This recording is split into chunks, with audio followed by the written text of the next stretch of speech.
Mr. Andrew, how are you? Good. How are you doing? I'm trying to resist the temptation of waving on these things. So after reading a pretty scathing article about waving on Zoom, why would you wave on Zoom when you don't wave at people and this kind of thing? So yes. Yeah, do you know what? I read that same article, and my reaction was, I really don't care. So because genuinely, like, we're not face to face, so you wouldn't physically wave face to face. But if someone's from a distance, someone afar, you'd wave, right? Yeah, Alan. Exactly. Exactly. So I'm going to continue waving, and I'm not going to apologise for it, mate. I think it's my way. Fair enough. That's fair enough. Cool. Good stuff. So welcome to everyone. I think we've got a few people coming in. So hi guys, I'll give you a wave after Amit's instructed that we're allowed to wave. Welcome to the Digital Growth Show. I think we are now episode 19. Is this 19?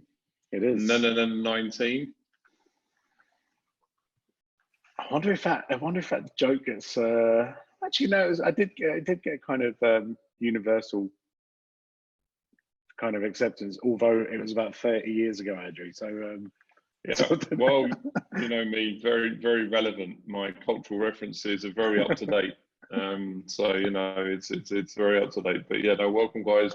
I think when Amit and I first spoke about doing this show way back when, it was, and you know, we obviously envisaged it kind of continuing, but 19 weeks in, I guess we didn't think we'd still be sitting here currently with a bit of a COVID cloud over us. So you know, it's good that we can kind of continue, and happy that obviously you guys are joining us every week. We get some regular viewers now, which is super cool, and we also get kind of new people joining as well, and we get obviously post show, and now we're starting to see the increase on listenership as well. So some people that don't get to see our glorious faces, Amit, also get to listen on our podcast, and you can find that over on Apple and Spotify, etc. Awesome. And mate, look, very good start. Thomas says that he actually got your joke. It's a bit sad. Excellent. It was many. Well, Thomas has just decided to age himself. I know, exactly. It's just outed himself to everyone. But well, we've just done that, possibly. Perfect. So I know you're usually super excited about kind of the show. I'd be interested to know on a level of kind of 1 to 10 how excited you are about this week, because obviously we're potentially talking about a topic that would appear to be not as exciting, let's say, as search engine ownership or lead generation or funnel, but I think kind of, if not possibly, one of the most important topics we've spoken about. Yeah, so look, me being me, I was actually still pretty excited about this. But what I wasn't convinced about was whether anyone would actually join us on the show today. Because in all honesty, you know, data isn't, you know, the sexiest show in the world, you know, especially when we'll be focusing on sort of metrics and all that kind of stuff. So yeah, thanks again. Very sad, but yeah, it is what it is. And like I said, I'm comfortable with the whole waving on Zoom thing, and I'm comfortable with data. So I think we're good. Excellent. So I mean, look, big topic, right? You know, I mean, we only kind of, you know, pull these in for an hour. That's usually seems to be our kind of session now. But I mean, potentially, I mean, this is you could run a whole series around data. And obviously what we tried to do today is kind of give everyone a bit of an overview. As always, if you're new to the show, drop in a question at the bottom in the Q&A, run in the chat. Due to some quite substantial technical difficulties, I can't actually see the chat or anything. So there could be a whole host of things, questions that you would ask me, Amit, today, and I would blissfully just oblige, not knowing what the real information was coming through. But amazing. Yeah, I guess where do we want to start, mate? Where do you want to kind of tee off, as it were? Okay, I mean, so perhaps we start where we started when we were kind of thinking about what that show topic was going to be this week.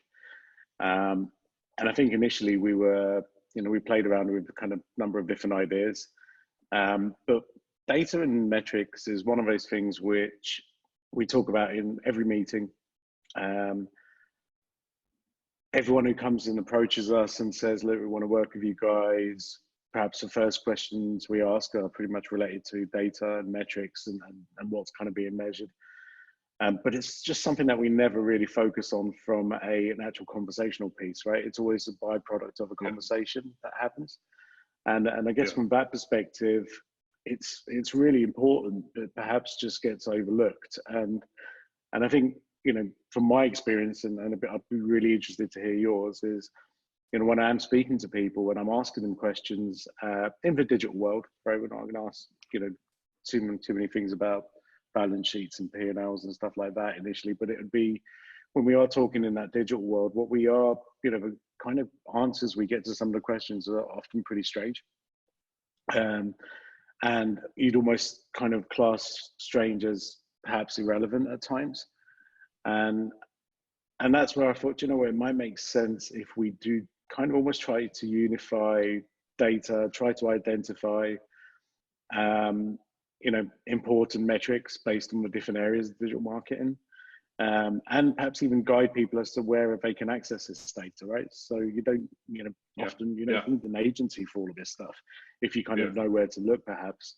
And there are certain things that you may need an agency for, but again, we'll touch on those as well, just for a kind of more rounded conversation. But yeah, I don't know, what was your kind of take on it? Because I was actually expecting full resistance from you, because, you know, like, you're quite excitable, and I just wasn't sure if I was going to get you excited when I said, "Hey, Andrew, we're going to talk about data this week."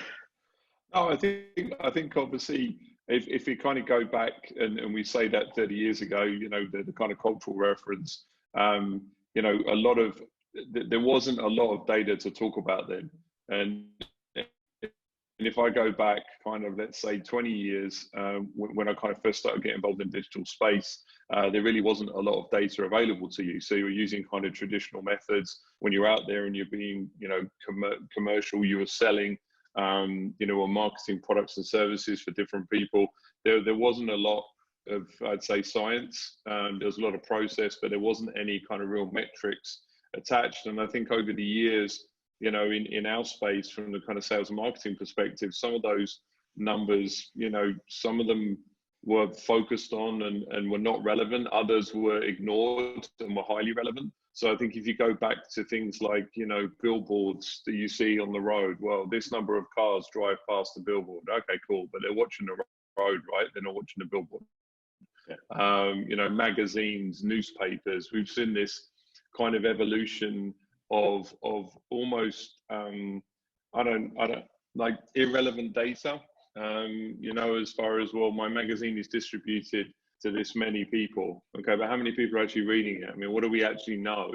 And I think what the shift has been is just the amount of data that we can track now, and then obviously what we can do with that. So yeah, as much as I'd say a few years ago, I was kind of more of, that scares me. I think now it just empowers me. And it empowers, you know, everyone to make better decisions. It empowers people to understand what's really happening and give us real information, real feedback, most of the time in real time. So then you can kind of start to use this data. So I'd say, yeah, not fearful, but yeah, genuinely excited about kind of running through some of these data points, some of these metrics, and I think also back to that relevancy. You know, I kind of, it's comical sometimes when you hear still, you know, people talking about, you know, traffic under a billboard. I mean, that's just, and, you know, so I think the thing is that, especially now, people are really trying to identify their return on investment. They're trying to see, you know, every dollar, dirham, pound, euro counts. So where should they be spending this? And a lot of the time, this should be a data-driven decision, right? Yeah. Well, and I think today especially, I think the reality is that if you can understand what parts of your marketing spend or whatever investments you're making in that kind of digital space, if you can understand what's generating revenue for you, then that's perhaps an opportunity to save money, right? So again, there's a lot of people who are cutting budgets out there. We're having, we're hearing from clients and prospects who are saying the same thing, that last year my budget was X, this year it's going to be Y. What can I do? Is there anything I can do? And I think they almost don't need to ask those questions if they knew where they're, which parts of advertising were generating revenue. And there's a ton of old quotes about, where, which parts of my advertising make money for me and which parts don't and all that. Today I think it's a case of, look, if everyone's just got the right tools, and even if they don't know exactly what's generating revenue, I think people are, today, digitally intelligent enough to be able to say, right, I know this is having an impact, even if I perhaps can't draw a straight line between maybe that piece of content and, a signed contract, right? But yeah, so no, I agree with you. I also think that some of the kind of lack of understanding, and perhaps we can blow through some of these myths today, or lack of exposure to that shift, right, in data, contributes to kind of some individuals that are clearly blissfully unaware of actually data that they're tracking. I sat with a client a week ago, and I said, let's dig into your kind of Google My Business listing, and discovered that last month, their images had been viewed over 36,000 times. Now they've been focusing, 36,000 times. There'd been 1,500 go to for the map to drive to their location, and up until that point, their focus had been heavily on Instagram. I haven't got enough followers. Not enough people are liking me, right?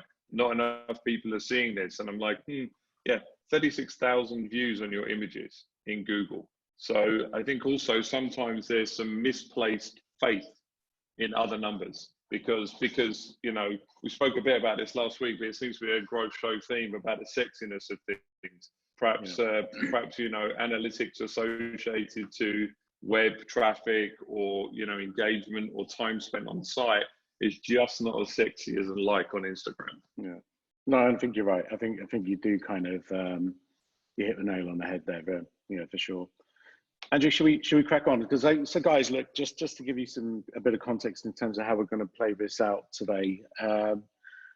Again, when we're talking about a topic like this, we want it to be I was going to say exciting, but realize that's going to be a challenge. But what we are going to try and do is really kind of just focus on different areas and different channels within digital marketing, and then just break each of those down very kind of quickly, very swiftly, focusing on the key points and giving you insights as to where you guys can find that data from as well, right? So again, like I said, you don't necessarily have to phone your agency, but you should have access to a lot of this kind of data and information. And there might be bits which you don't, but that's fine as well, because again, that's something that you can look at in the future. But I think, or if it's me, okay, we're fine, Andrew. I think.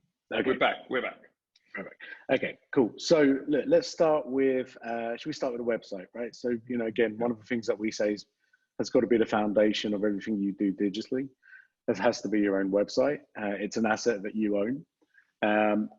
But which parts of kind of website data are important, and which are the tools? So I think, Andrew, if I kind of mention a couple of the tools which I say I would use kind of religiously, okay, just to kind of understand exactly what is going on the Nexa website, for example, or for a client site. The first of these is Google Analytics, which I'm sure everyone's kind of heard of and maybe played around with in the past. But in Google Analytics, Andrew, what are the things that we're looking for, the key points? Because there's a ton of information on there, right? And again, very easy to get kind of lost in that information. So if you log on to Analytics, what kind of data is important for you? Yeah, so I guess obviously there's a whole host of different data points, as you mentioned, on there. I think it does depend on the client who we're kind of having a conversation with, and obviously the KPIs associated to a particular engagement. But things like understanding essentially the traffic, right? So looking at and trying to understand where is that traffic coming from. That may be geographically. So where is my traffic coming from, regionally or globally? So I remember years ago looking at some data traffic for an oil and gas company where it really was, there was a whole host of activity around Houston, then a whole host of activity in Abu Dhabi, then Indonesia, and it was very kind of hotspot driven based on obviously the oil and gas business at the time, and seeing what that was there, and showing that to the client. They were kind of blown away as far as, well, okay, that makes sense. That's my traffic. You know, these individuals are interested. So I'd say geographical point, obviously understanding where that traffic is coming from, the volume of traffic, so you know, the growth of it over time. So obviously, you know, the ability to see an instant snapshot, but then ultimately see how that traffic has grown or dropped during that time. And then obviously the ability to do year-on-year comparisons as well, which I think is very interesting at the moment, obviously during COVID as well, to see that comparative data and see where this data is coming from. Also things like, you know, time spent on site. So, you know, is the traffic coming into your site? Are they, you know, finding ultimately what they're looking for? Are they taking the time to browse? Are they taking the time to understand your site? And then ultimately, you know, the kind of bounce rate then linked to that. So, you know, if you've got people coming on the site on there for a couple of seconds, bounce straight out, obviously something's not quite right. So I think when I first dive into Google Analytics, those are the kind of first couple of areas, and ultimately also just device. So, you know, where is that coming from, as far as mobile, desktop, and tablet, and then probably lastly is just source. So actually, where is your traffic coming from, right? You know, is it social? Is it direct? Is it search? You know, and obviously a lot of this would be impacted on the campaigns that you're doing away from the site. So if you're running a paid campaign, or if this traffic is all organic, right? I mean, that's obviously just, I'd say that would be where the majority of people would kind of dive into. So I mean, where do you kind of start to, you know, take a deeper dive into that, mate? So I think if you you know, if you do start to see all of those metrics and start to kind of measure and compare the data, you know, based on source, based on traffic growth, all of those things, I think that's fine. In analytics, and a lot of kind of new accounts we take on, we find things like goals aren't set properly in analytics as well. So the kinds of goals that people typically want to look at are, you know, maybe number of leads generated or conversions if it's an e-commerce component in there. We like to take goal tracking a little bit more. Okay, we want to also track things like I don't know, subscribers, for example, right? How many people have subscribed for the newsletter? How many people have downloaded perhaps an ebook? We have a ton of those things on our website, so that's always a nice kind of source of kind of data which we don't perhaps class as leads. And then the other things that I think are important is event tracking, right? So how many people are looking or clicking at the phone number? How many people are clicking on an email address? How many people are engaging with those things? Because again, we can track all of that. And again, you start to then get a kind of richer picture of exactly what your website is doing and what it isn't doing, perhaps. And if it's doing it, how do you get people to do more of it? And if they aren't doing it, then what needs to be changed, right? And that doesn't really need kind of deep analytics or deep investigation at times. A lot of the times you can just look at it and say, okay, but that doesn't perhaps smell right. What do we need to change? Yeah. And you can fix that. And so I agree with you. So I think we covered it there, to be honest with you. Traffic, you know, engagement in the sense of bounce rates, you know, Google do class website engagement as a metric. So if people are coming onto your site for 2 seconds and bouncing off, there's a chance that Google might look at that data and say, do you know what, this site doesn't seem very good because people aren't finding what they need and they're bouncing off. Yeah. And that might impact things like search rankings and obviously have an overall impact on your traffic as well. You know, so those kinds of things are also important. But there's another Google tool which a lot of our clients, and when I say a lot, perhaps even 80% of them when I speak to them, they've never been on. Probably 50 or 60% of those have never even heard of it. And that tool is Google Search Console. And for me, that's a real kind of gem of a tool. And the reason I mean, what are the kind of things that, you know, you're looking for in there? What can this Google Search Console do for us then? Yeah, so basically it's the insights of what's going on inside a Google search engine with respect to your website. Okay, I think it's probably the best way of saying it. Yeah. And what that essentially means is, whereas Google Analytics tells you, okay, look, here's the traffic, here's where the people are, you know, and this is perhaps where they're clicking, you know, here's the entry pages, here's the exit pages. What Search Console really kind of digs into more is really keywords, and you start to get a whole load of kind of different kind of metrics, not just on the keywords that are driving traffic to your website, but also keywords that perhaps should be driving traffic to your website that aren't. Right. Okay, which I think, you know, so again, a lot of this data, when you're looking at it, you need to kind of look at it from a kind of, okay, what's it telling me and what's it not telling me? And if it's not telling you something, try and understand why, right? There's always a why question you can keep asking yourself when it comes to this kind of stuff. But for example, if you're seeing that you've got a web page, and in Google's eyes, okay, it's a high quality web page, it seems to be ranking, that's where you, on Search Console, you can start to dig much deeper and say, okay, right, it's ranking, but what keywords is it ranking for? If it's ranking for those keywords, what's my click-through rate from those specific keywords, right? So if you've got, and it's really cool. I played around with this actually just an exercise on a Saturday night because I was bored a few weeks ago, and it was really eye-opening because we're ranking really well for a ton of different keywords. Yeah. But I looked at it and I said, okay, for this page here, which every keyword I do for that kind of service line, we rank number one. Okay. Now, where am I not ranking in the top page? And literally was going through and checking keywords. And then I was checking, okay, I've got those keywords that perhaps aren't kind of driving me traffic, but actually Google was telling me there's 2,000 people out there who are using that specific keyword or key phrase. How do I kind of convert that into more traffic for our site? And it really was as simple as look at those keywords, go back onto the web page that I wanted to rank for that, do a find of text on that page. And it was literally, okay, I saw very quickly that the keywords that was important to Google weren't actually on my page. Even though I was talking about that same topic, there's just a couple of keywords that were missing. So 5-minute job, literally just went through the text, added in some of those keywords, changed a couple of the headers. The next day we were on page 1, right? And that was from page, I think 3 or 4, actually, I think we were there. And then over the last week, we're now in position 2 or 3, right? And again, it was a very kind of quick job. I mean, it was SEO, but again, not technical in any way. It was just looking at some data and saying, okay, well, that's an opportunity. Yeah.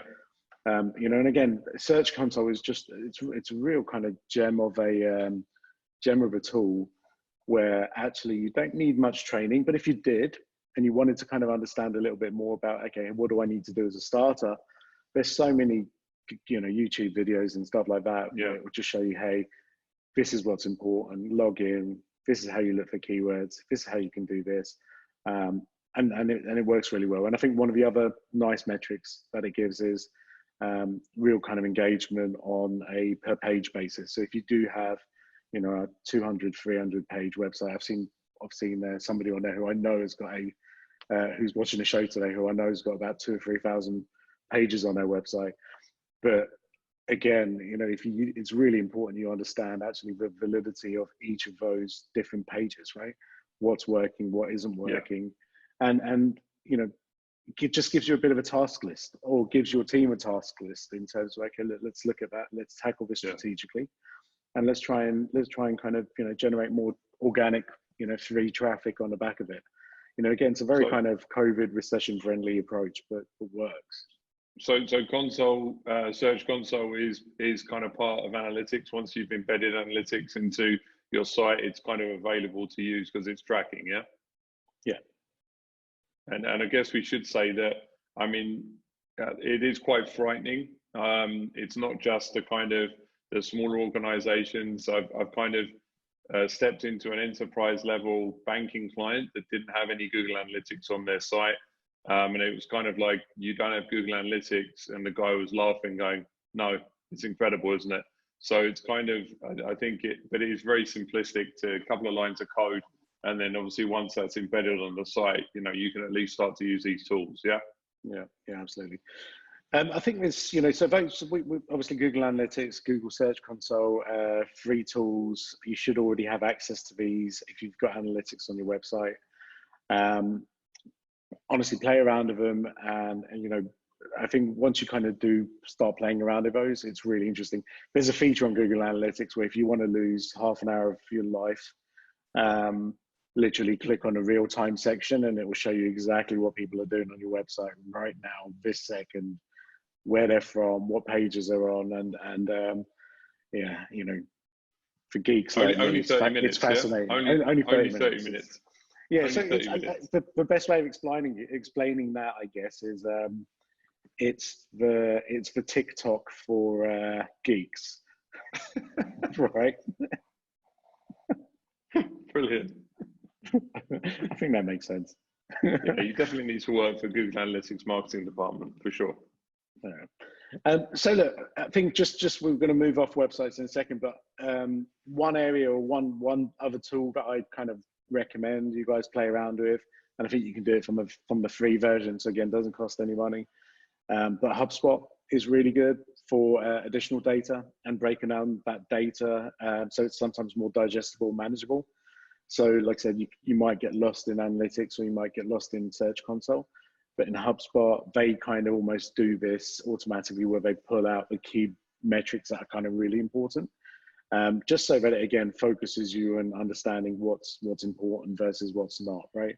It's easy to get lost in my traffic's increasing by 30% month on month, but if that traffic actually isn't generating any more business for you or isn't generating any additional leads for your business or sales, well, how relevant is that traffic, right? And again, tools like HubSpot can kind of really help you to just make that distinction between actually what's good and what's not.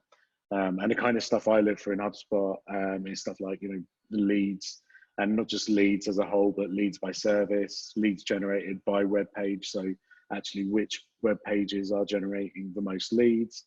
And again, you use that to figure out if you've got poor performing pages, what do you do? If you've got really good performing pages, how do you get them to perform even better? And then for me, the last piece of this is things like the user journey. So I love seeing things like how many pages did somebody visit before they became a lead? And I also really like seeing, okay, how many pages did they visit before they become a customer or client of ours? Because really super interesting numbers, because the second you know that actually a really good lead who turns into a customer actually goes on 40 pages of your website, and for us it's about 35 right now. The second somebody goes on 2 pages, fills out a form, that actually the likelihood of them converting into a customer is pretty weak, because they just haven't done enough research on our website. And once you start kind of understanding that, it impacts all different parts of our kind of internal processes. So like I said, quite cool data like that. And then I guess the last piece is just that first interaction on the website, last interaction, and understanding what happens kind of thereafter. But yeah, so I think from a web perspective, I think we covered it, Andrew. Anything else from your side there? Just I think just some of the kind of other things to consider. We haven't really spoken about apps, but this kind of goes across apps and web. There are tools out there that will, record user journey, right? So there's tools like Hotjar and Specklet that basically will record in real time. They'll apply heat maps to usage on pages, and actually record real-time sessions. And that's the same for web and from an application perspective as well. So using that data to effectively, make data-driven decisions around how you may want to creatively, present yourself as an organization. I had a call yesterday with somebody who said, I don't like my website. I was like, what do you like about it? Well, I don't like this blue bit on top. Okay, cool. So, does anyone know what that blue bit is or what it does? Are you tracking it? Are you understanding it? No, I just don't like it. So I think the thing is that with some of these user tracking tools, you can start to remove emotion from decision. Okay, so you can really start to dig into what's working, what's not working. Are your visitors to the site? So you may be tracking that you're getting the right visitors They're spending a fair bit of time on there, but you may not be converting. So what's happening is there a kind of disconnect somewhere? Is there something that is kind of proved faulty, or and especially when we're doing some of that heat mapping, you really kind of see cold areas where you would ultimately think that actually that should be white hot. That particular button or that particular call to action should be white hot, but it isn't. Why? So then it kind of goes into looking at some of that A/B testing and trying to understand how that traffic is. But again, it's just, I think that user tracking is like an additional layer on top of obviously the other tools that we've spoken about. Yeah, no, okay, good points there. Cool. Andrew, let's talk about social media, because I think the kind of metrics that are being produced now by the platforms is again really interesting. So how do you kind of decipher what's kind of good data, what's bad data? How do you make decisions from these, Andrew? Do you start with maybe Facebook and Instagram? Yeah. I mean, I guess from Facebook and Instagram perspective, obviously there are some different tools out there from a reporting standpoint. The platforms themselves have a pretty kind of decent, robust reporting metrics on there. But obviously you can look at other tools like Hootsuite, Social Bakers, some of the bigger boys like Spreadfast, Meltwater, that can start to kind of really pull in some analytics. But it kind of all depends on what you're really kind of trying to do in that environment. So for example, obviously, typically in a Facebook and Instagram environment, people know, the metrics of like, share, comment, obviously. They also on Facebook have increased some of those interactions, happy face and all these kinds of things. So I think that, that's fine to understand, and obviously views on posts and video views associated to that. The challenge that's presented on a Facebook and Instagram environment is organically, it's very difficult to try and understand where or why, what's working with this. So for example, obviously a lot of it is very visually driven. So is it the copy that's being created on there? Is it the type of content? Is it the length of content? Is it the style? Is it the tonality? All of these things have an impact on ultimately that data. So when you are looking in a Facebook environment, even we get questions back as far as, well, nobody's liked this, or nobody has kind of engaged with this particular piece of content, but ultimately that piece of content may have driven a lot of qualified traffic to the site. So I think that even in the Facebook and Instagram world, there's a difference between liking something, sharing something, commenting, and actually getting true value out of those metrics. So even, for example, in an Instagram world, when you kind of start to dig into quite interestingly in influencers, the metrics, a lot of the time these influencers won't share their metrics. We're kind of dealing with an influencer in Saudi Arabia at the moment that flatly refused to kind of give access to views, to clicks. Just a very popular influencer, and kind of brands are lining up to hand over cash to be represented by that individual, and they're not providing any data. So I think at the moment the data metrics, especially in that kind of Facebook and Instagram world, are very misunderstood.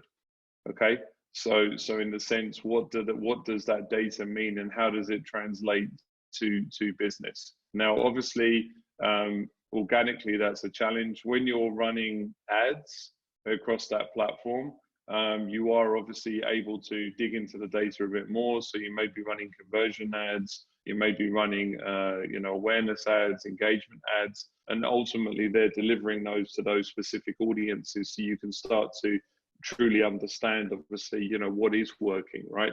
And similarly, what happens usually in our world is we will run a whole bunch of kind of different ads to try and understand what people are engaging with, and then ultimately kind of nip them in and pull them in and change them as time goes on. But so from a Facebook and Instagram perspective, that's kind of really where it hits. Yeah. No, I mean, it makes sense. I think it's funny though. There's a lot of people who still kind of hold success criteria based on those vanity likes and things like that. So I guess it's kind of understanding obviously the impact of those, because although they are very much vanity, you don't really know who's liking, and if you do, how many of those are really relevant. Um, the fact that that perhaps has an impact on whether somebody actually makes that mental decision to maybe watch something or view something on the back of seeing other people have liked it. I think there's definitely kind of something to that. Yeah, Just before you answer that, sorry, one second. Yeah. Hey Heidi, I know you've got a question to ask. If you can put the question up on the chat, we'll tackle that the second we get a chance. Sorry, Andrew. No worries. So I think there is a credibility play for sure. So, for example, if I see Instagram and I see Aston Martin that's running through, and I go to their page and they've got 100 fans, I might be thinking, well, hold on, is this legit? Is it a real Aston Martin page? Are they just kind of data mining? Where is that? So I think from a brand and personal perspective, there is a certain amount of vanity attached to that, and I think it can impact the decision as far as if people trust that environment. So it may not even be a brand new kind of company with no awareness. It may be a large organization that basically just has started their journey in social, and there is a real kind of I'd say charge from especially brands that are new to social. We've seen it during COVID where they haven't even touched it, and now they're jumping all over social. They do want to have some of that vanity metrics, and in all honesty, it does make sense. It's just trying to make sure that there isn't a direct line between how many people like your page and how much business that's going to generate. It's sometimes difficult. I guess the thing is, if we look at it like a restaurant, you walk past 5 restaurants in a row. If 2 of them are busy and 3 of them are empty, most likely you might go in the 2 busy ones because something's going on. The food must be good. I don't know what's wrong with these other ones. Unless you're very antisocial and you think, yeehaw, there's an empty restaurant, they're going to look after me. But most people, I think, would lean towards the busier places, perhaps not during COVID, but the busier places just to kind of, because there's other people there, right? And the same applies for social. Yeah, no, that's a good point as well. All right, so if we look at it from a kind of LinkedIn perspective, Andrew, I think that those metrics are perhaps a little bit more different. Yeah. I mean, what's your thoughts on that? Because I think I look at LinkedIn a slightly different way, but I'll maybe answer that. No, you kick off then. Let's hear you. Yeah, I mean, obviously we've done a lot on LinkedIn over the last maybe 6 months or so, more than ever. And I think again, if we're looking at sort of organic LinkedIn metrics, I think most analytics tools, whether you're using Google, whether you're using Hubspot, really does give you kind of, very kind of direct information as to whether someone's, come onto your website from LinkedIn. In the HubSpot world, we actually take that on a little bit further. So not only does it tell us how many people have come on from LinkedIn, but it actually then tells you how many leads were generated on the back of that, and then actually even goes one step further and tells you how much money you've made from that activity. So, but again, you can start to kind of connect those dots, and a lot of that, perhaps maybe not the revenue attribution side of it, but the rest of it, from maybe up to lead gen, you can kind of understand whether that's come and originated from LinkedIn. And it's funny because we've looked at the vanity aspects of LinkedIn. And I think we've actually discussed it on the show where, we've had so many people that have come to us and said, wow, you guys are all over LinkedIn. I've seen your content. I've read your articles. Yeah. And I know I've looked at them and I've said, we haven't liked any. Right? I mean, because again, and that's really interesting as well, right? Because I think the key is then, if people are going to see your content, and LinkedIn does give you more organic visibility than probably any other platform, I'd say, other than TikTok right now. So it's a really great place to get free visibility. right? Yeah. And free traffic, and especially if you create your own content, like what we do. We've spoken about this before on the show as well. But if you do create, you know, somewhere where someone can click on your LinkedIn post, go back onto your website, actually, I care for that, because if I can, you know, even if a post has got, I don't know, 20 likes, but actually I've seen that post has originated 80 visits to the website, that for me is an important metric, much more than the likes, I guess, right? Yeah. And you know, because for me, now I know someone's been on my webpage, I can retarget them, I can communicate with them in other ways. But you know, for me, it's just far more important than people saying, "Hey, you know, like or clap and all that rubbish." Clap. For celebrate is the word you're looking for. It's the green clap, hands, isn't it? I know. It's celebrate. It's clap. I'll know not to just celebrate. I'll know not to celebrate your posts in future. That's fine. Do you not like the insightful one either? No. Hate Brilliant. I think you may have done that actually on a post that Dharmesh put up once, but I'll have to look back. You might have put. Yeah. Might have been a post I also deleted afterwards. Yeah, I think yeah, look, I similar to you. I think, you know, look, it's quite, because of basically these things. Anytime you put a post up on LinkedIn, you're constantly getting, you know, kind of alerted that someone's liked or shared or commented. I think, you know, the whole kind of LinkedIn environment from a metric perspective, it is interesting to see views, I think, video views especially, and there is different correlation between the time of day that you post and the day that you post and the consistency. And we know we've tested where we haven't posted anything for a couple of weeks, then we're posting every day, a couple of times a day, to kind of see how that algorithm works. And as you said, ours is more about, you know, encouraging people to see the content that we're producing. And I almost feel like, you know, the LinkedIn is effectively like a doorman, letting you into the club. And you know, basically you can give them a tip if you want, which might be a like or a celebrate or an insightful or a comment. But ultimately what you want to do is you want to get into the club. So I think the thing is that's why we have so many people that we talk to. Back to your scenario, which is, oh man, that was a phenomenal ebook. You know, Growth Show's phenomenal. You didn't share it, you didn't like it, you didn't comment on it. No, I know. No. So I think the thing is that, as you said, you have to be careful with these metrics, and understand, you know, where it is. I mean, obviously, ultimately, it is about reach, but it's still, even though a B2B space, if you look at some of the really heightened engaged posts in the last, let's say, 3 months, they've been very emotionally driven. So even though it's kind of business as usual, a lot of the posts that have massive reach, massive engagement, have been emotionally driven, and that may be people changing careers, it may be people leaving posts over a long time, you know, or kind of powerful statements around you know, some of the kind of political situation that's kind of being pulled through as well. So yeah, I feel as if they I mean, again, I don't want to spend too much on LinkedIn, but I think that is actually an algorithm change. You know, everyone's kind of feeling a little bit vulnerable at the moment, and if someone's showing that vulnerability in public, let's embrace that and let's support it. And I think what they've done is kind of humanize that algorithm right now, because I don't think it was like that before. And if look, in all honesty, you know, anyone who's going through tough times, looking for a job, fully get it. But if 100%. In 2 years' time, if we're kind of beyond COVID and we're just trying to do business, and if I start to see those posts, it will really put me off the platform, you know. And it's not being heartless or anything. It's just like, you know, I get it right now. I just won't get it if they continue to do that. And again, you know, likes and claps and stuff, right? So anyway, guys, thank you so much for questions. So we Asma, you sent a couple of questions. We'll come on to both of those. Actually, the Shopify one I'll answer for you right now.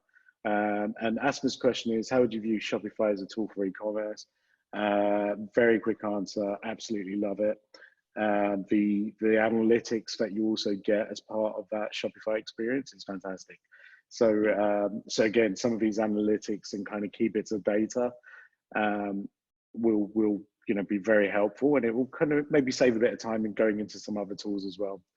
Plus, And then also, just the Shopify ecosystem as well, Amit, is just full of additional tools for you to track things.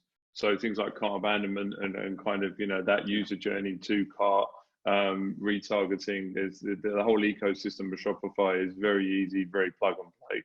Yeah, and it also integrates directly into HubSpot, which makes it even more powerful. So you end up basically having the capabilities of Amazon from a marketing perspective.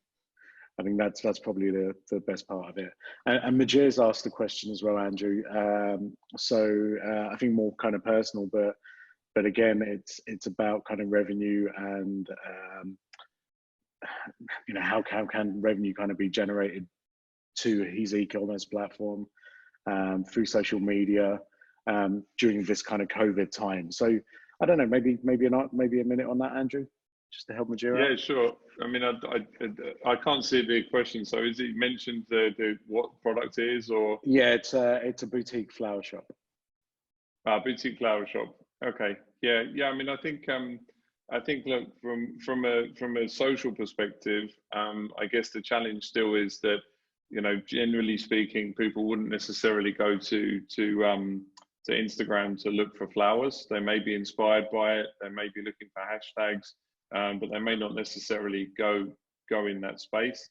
But we can target on things like birthdays and anniversaries. So if you want to run some ads around and gifting as well, I think that's a good opportunity. And then I wouldn't ignore, the likes of Google, but not just things like, flower boutiques, flowers. Be a bit more specific in the audience that you want to go after. So kind of try to identify what's unique about your boutique flower shop. So what's the reason that people come back to you, time and time again, your real customers, and ultimately kind of start to go after them there. If you do have existing customers, and you've got, kind of mobile and email associated to them, use that list to kind of upload to Facebook and Instagram and Google to create lookalike audiences, and then ultimately start, running ads to those lookalike audiences, because these are people that have spent money with you previously. They look like those individuals, so I'd say there'd be a higher likelihood for those individuals to convert. And the other thing I'd say is, Go on. No, I was going to say, go on, carry on, mate. We'll move on to the next part in a second. Sure. The other thing I was going to say as well is just to make sure that, it's very easy to communicate with you. So, we actively encourage, even though you may be e-commerce, put your WhatsApp, for business on your Instagram, on your social media channels, put a kind of live chat or WhatsApp again on your site, so people can, potentially jump off and have a conversation. It's interesting the amount of e-commerce companies that we work with, where a lot of the time the transaction is actually, ultimately closed in a WhatsApp environment, and almost taken offline. So I think just make sure there's those different communication channels in place as well. Cool, awesome. Thanks, Andrew. So look, I think you mentioned email, and I think that kind of moves us nicely onto that piece, because again, I think when we're having conversations regarding email strategy and digital marketing strategy as a whole, email is still so often overlooked as something that's powerful. And again, from our perspective, it's I quite like the fact that email is kind of underused today, because it means that there's perhaps more opportunities out there for email. But the days of how we used to kind of track email in terms of open rates and click-through rates, I think those days are also gone. And I think those metrics, and perhaps that's where these new metrics, I guess, come into play, but a lot of people don't know about the new metrics that are available, right? Yeah, no, actually, it's interesting, usually when I kind of, people push back a bit and say, well, emails, are people really doing that? Are people, and I always ask them, I mean, what was the first thing you did in the office this morning then? Oh, I checked my email. Yeah, okay, cool. So it's definitely, it's lost its sex appeal as far as kind of, I want to jump on TikTok or Snap or kind of Insta, that's where I'm spending my time. But I think if you really kind of boiled down your day and saw the amount of time that you either spent Zooming or checking emails at the moment, you know, there's a large proportion of your time in that space, and I think it's vastly ignored across multiple sectors, different industries, B2B, B2C. It really is ignored at the moment, I'd say. Yeah, and I think and again, we won't spend too much time on this, but again, guys, if you are thinking of running email campaigns or are running email campaigns, like I said, it's kind of gone beyond, okay, how many people have opened the email, how many people have clicked through to a link on email. The kind of data you get now is much richer in the sense of, now we can actually see things like, okay, people open the email, but how much time do they spend reading that email, right? Yeah. And then once you've got that kind of information, perhaps even click-through rates become a little bit less relevant, okay? Because you may have engaged somebody because they've read the whole email, because they've spent 15 seconds reading the email, but they haven't clicked on something. Well, that's okay. The fact that I know that I've engaged them, they've been interested enough to, you know, read beyond my subject line and maybe my first sentence, means that perhaps I can engage them with some more content now, and perhaps next time they'll click through. And I think that's important. And actually, from a metrics perspective, I think that actually makes almost more sense. And I think the other role of email now is in that kind of nurturing cycle. So again, you know, it's kind of not just about sending mass mails out and, you know, one message to all. Today, I think the fact that you can personalize email content, make it very relevant to the people who receive it, you know, so that they understand that you know, understand their business. Yeah. I mean, I think it just has a massive impact. I think customizing, you know, lists, customizing communication, highly personalizing. It's not the, hey there, hello, Mr. Andrew. It's not that anymore, right? These tools have evolved. So you're able to target individuals with the right kind of content based on, again, the data that has been presented to you. If there's highly engaged individuals, even if they're sharing, for example, you know, if you see a mail that's been opened 20 times, the likelihood is, if it's a marketing email, that somebody's been forwarding that on. So there's definitely, you know, data that you can use to understand. Most of these platforms have heat maps on here now, so you can see, okay, that content that was there, what was engaged in that content. Did somebody look at a video? Did they scroll all the way to the bottom? You see the devices similar to kind of Google Analytics, where you can start to understand, you know, of my database, 90% of my audience is reading on a screen this size. So perhaps I ought to think about what that headline is, or perhaps I ought to kind of condense, you know, the text and make it more visual. These kind of data points help us understand how to ultimately personalize the experience, right? And start to look at metrics properly, because that data is there, as you mentioned. And then ultimately taking it one step further, like you said, with the nurturing. So even based on how they're reacting to that email, they may not be opening those emails. So we have the ability to understand that and then send them another email with a different type of content, a different subject line, you know, start to do a bit of A/B testing on there as well. Yeah, and one of the other, I think the last point on email is unsubscribe rates. Because again, I've been in meetings where people have said, you know, this email was you know, bad because we had a slightly higher rate of you know, unsubscribes than we normally have. I was like, well, maybe that was good, right? Because what you're now doing is kind of qualifying your audience a little bit more. That's and, right. You know, and the fact is that, okay, you've had an extra, you know, X number of people who've unsubscribed. Great. You know, disengaged, you don't have to waste your time with them anymore. Exactly. You know, you're not going to have that data that's going to skew the other data, right? Because if they weren't opening emails in the first place, that has an impact on your open rates, has, you know, an impact potentially on click-through rates. You know, so kind of fine. Again, then, you know, and I say to people, don't obsess about that. And in fact, you know, I get more worried if we send emails out and there aren't unsubscribes in some respects, because it means, okay, have people really kind of engaged with what we're saying? Yeah. You know, I'd rather have almost like a, I don't know, yes or a no, rather than, you know, a maybe. Almost in some respects. That's right. Yeah. And then, so I think email is interesting. If you're not using email, use email, I think is the bottom line of that. And use the metrics. And then finally, Andrew, I think, you know, what I want to look at is search. We've had a question also from Asma when it comes to kind of search and SEO. Asma, go back and watch our SEO episode if you haven't, because that was awesome. And honestly, it was like there's a lot of new data and stuff that we're sharing in that, which we've heard a lot of positive feedback from actually. So definitely go back and watch that. It was a couple of episodes ago. But with SEO, like I said, we've mentioned Google Search Console, which I think is probably the #1 kind of free SEO tool that you could use.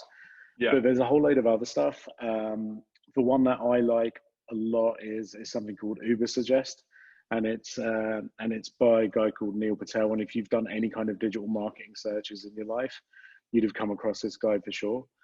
And he's got his own SEO tool, which is called Ubersuggest. Google that and play around with that, because again, what that starts to tell you is really how your website is performing, where it's ranking, how much traffic, and things like that. But again, just to refer back to that show a couple of weeks ago, Andrew, the key metrics that we focus on from a search perspective aren't your traditional metrics, right? So it's not things like how many of my keywords are ranking #1, because again, the impact of that could be 100 or it could be 0. You could be ranking really well for keywords that are completely irrelevant and nobody's ever searching for them anyway.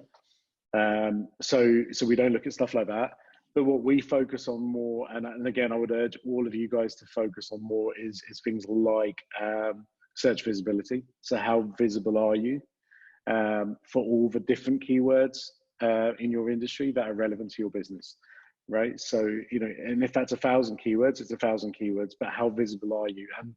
And we've got a tool where we basically put a percentage figure based on an algorithm, based on a formula, which tells you exactly what your visibility is. And if you start to kind of really measure that metric, that's important, because that means that anybody who's out there searching for your business, you'll start to understand how visible you are in that search, right? And if you are visible in that search, you've obviously got a much higher chance of winning that business compared to someone else, right? Definitely. The second metric we look at is search visibility against your competitors. So great, we've got search visibility. And if we've got a search visibility of 50, but my competitor has a search visibility of 80, well, actually, now I've got some context, right? And that means that we've got to work much harder, because there's a much better chance that my competitor is going to get the traffic, the leads, and the business compared to me. Two very, very important metrics. And that context piece actually is really kind of critical. Conversely, if you've got search visibility of 50 and your competitor has 5% search visibility, great, right? Again, how do you then use that data to actually build an even bigger gap between yourself and that company, right? Which is basically that search engine ownership piece. The third metric, Andrew, do you want to share what that is? No, I don't know what it is. What's the third metric? Andrew, you should go back and watch our SEO show we did a couple of weeks back. It was awesome. Yeah, I will do. I thought you were on a roll. I've actually I was, but and turned on. So I'm thinking about something else at the moment around basics, and you've thrown me. Amazing. So the third metric to help Andrew out is the value of the organic traffic. That search is bringing to your site. So, guys, if we all rely on Google to generate traffic for our business, there's two ways of generating traffic on Google. One is through paid means, and one is through free organic means, right? Now, if we were in a situation where our website wasn't visible, wasn't ranking, we weren't generating any organic traffic, we'd essentially have no alternative but to then pay Google for some ads, right? Now, one of the metrics that we really kind of recommend for anyone who's serious about search and search visibility for their website is to understand, okay, if I didn't have any organic traffic, how much would I have to pay Google to obtain the traffic that I need, right? Or conversely, if I'm getting 5,000 visits today on my website organically through Google, how much would I have to pay Google for that same traffic if I wasn't getting any, right? And so you can start to kind of understand this. And Google are very helpful, because they tell you, right, a cost per click for your industry across these number of keywords is going to cost $5. And very simply, you've then got a formula where you can say, right, okay, it's $5 per click. I need 5,000 visits, and therefore now I've got to spend $25,000 to get essentially the same level of traffic that I get for free. And for me, that's a much more important metric than how many keywords are ranking at number one, right? Because if you understand the value of what's being generated organically for free, that gives you an opportunity to say, right, this is now potentially saving me $25,000 a month in advertising that I would otherwise need to spend. But then you can also look at it and say, okay, well, if I actually, improve my website, if I created more content, if I did some kind of, cool SEO things, which might cost me, I don't know, $5,000 a month, well, actually, will my 25,000 suddenly turn into $50,000 worth of traffic? Yeah. And actually, that's the model we've built out. And does it work? Like, hell yeah, right? It's amazing. So again, these are the kinds of metrics that you really got to focus on in the search world. So, but again, you've got to understand where you are, and that data that you can use can come from things like Ubersuggest. Moz has some free tools. That's MOZ. SEMrush is another one. SEO Quake is another one. Again, these will kind of give you some insights as to, what needs to be done, how you kind of stand right now. But really, once you start actually looking at search as a real kind of strategy for your business, that's when you really kind of need to look at search visibility, how your competitors are faring against you, and then really what the value of that is. So yeah, so I guess that's kind of it from that part. Andrew, we kind of over time. I never thought we'd do an hour today. Honestly, I know. I was telling you, I was like, this is like a 10-minute show. That we were going to blow through. Like I even said at the beginning of the thing, it's a big topic. It's a huge topic. To try and race through kind of all of those different metrics is tough. No, I know some people will have 4 o'clock meetings or 1 o'clock meetings if you're in the UK, but I think just a couple of minutes, just because it is important. The impact of the funnel when it comes to understanding metrics is also quite important, guys. So one really kind of good way is to even break down your kind of CRM at any point, especially if you're B2B. And you can, we kind of visually sometimes draw out a funnel, right, for our clients and say, right, here's a funnel, and here's how much business or how many leads you've got at this stage, and this is how much it's worth.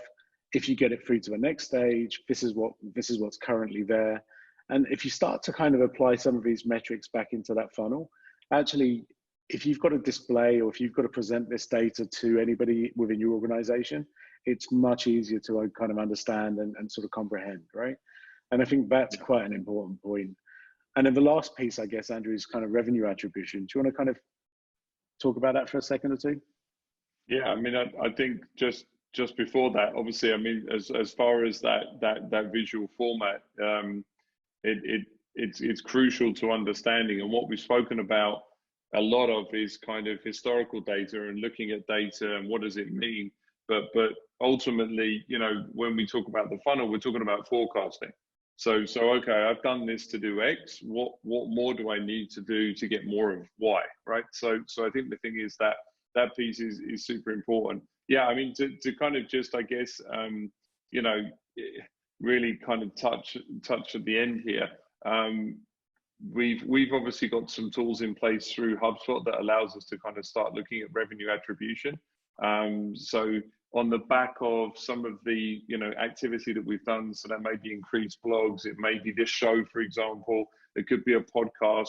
HubSpot now has the ability to track the impact of kind of revenue associated to this, because we are tracking the entire customer journey from initial prospecting, and that prospecting may, for example, be signing up to this show to watch the show, to ultimately then some of you guys and some of your customers actually who are watching, and then ultimately, people that are listening to us now and potentially down the road become a customer of ours as well.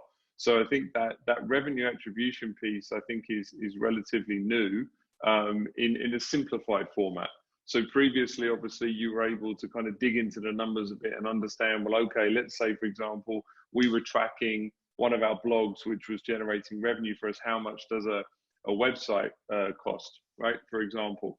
we were able to draw a line back tentatively to that article when somebody originally, that was their first point of contact with Nexa. Now HubSpot has the tools that's kind of taken on that head on, and ultimately kind of, you know, really simplified that. So we know, for example, how much revenue has been attributed to this show, just this page on this show. Yeah, and I think that's a really kind of key point, because I think what happens otherwise is people kind of engage in an activity, they're not really sure whether it's had an impact, not sure if it's worked. Right, exactly, and you know, they move on to the next thing when actually the thing they were doing was super successful, right? And we've seen that a number of times. Actually, we've been hurt by that. With clients, you know, we've been convinced that we can attribute revenue for a client, the client's not seen it, and then they've deleted a year's worth of work, and we've gone back and said, wow, you know, that's because again, we understood the numbers, but perhaps whoever that was, you know, right at the top of that food chain perhaps didn't. And you know, and we've seen people literally get rid of 15,000 website visits a month that were generating revenue because they didn't understand it, you know. And it's like, okay, so it's organic visits. Watch next week, and we'll name and shame. Yeah, I was tempted to there actually. But yeah, but there we go. But I think that's I think that's it, mate. I think, look, 5 past the hour, so we're a little bit over time. Guys, thank you so much for joining today. Thanks for your questions.